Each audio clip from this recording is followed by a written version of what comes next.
ആയത്തുള്ള അലി ഖാംനെയുടെ പിൻഗാമിയായി മകൻ Mojtaba ഖാംനെയെ തെരഞ്ഞെടുത്തിരിക്കുന്നു.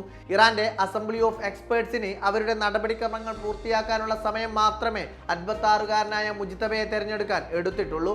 Iran പ്രസിഡന്റും സൈന്യവും സുപ്രീം കൗൺസിലും മുജ്തബക്ക് പിന്തുണ പ്രഖ്യാപിച്ചു. എന്നാൽ പിൻഗാമിയെ തെരഞ്ഞെടുക്കുക എന്നതിനപ്പുറം മുജ്തബക്ക് കീഴിൽ ഇറാന്റെ ഭാവിയെക്കുറിച്ചുള്ള ആശങ്കകൾ നിഴലിച്ചു നിൽക്കുക തന്നെയാണ്.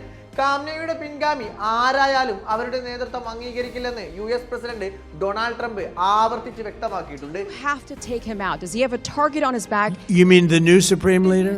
You mean the son? How can there be an Iran? Well, I don't want to say that, but you know, I was disappointed because we think it's going to lead to just more of the same problem for the country. So I was disappointed to see their choice.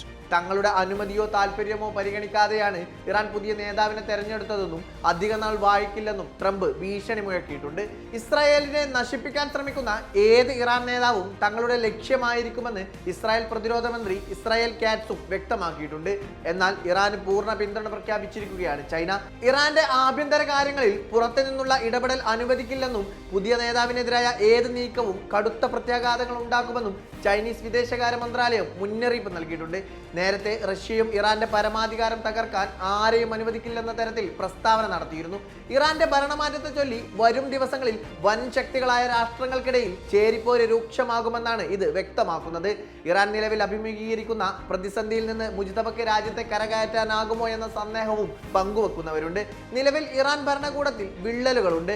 കഴിഞ്ഞ ദിവസം president പെഷസ്കിയാന്റെയും supreme national security council secretary Ali ലജിറാനിയുടെയും പ്രസ്താവനകളിൽ വൈരുദ്ധ്യമുണ്ടായിരുന്നു. ഇതിൽ Mojtaba ഏത് പക്ഷത്തായിരിക്കുമെന്നതാണ് ചോദ്യം.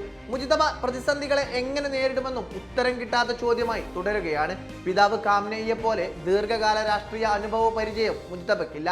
2009 പ്രക്ഷോഭകാലത്തെ അടിച്ചമർത്തലിലും പിന്നീട് അനധികൃത സ്വത്ത് സമ്പാദന വിവാദങ്ങളിലും മുജ്തബയുടെ പേര് ഉയർന്നു കേട്ടിരുന്നു. 2019 US ഇദ്ദേഹത്തിനെതിരെ ഉപരോധവും ഏർപ്പെടുത്തിയിരുന്നു.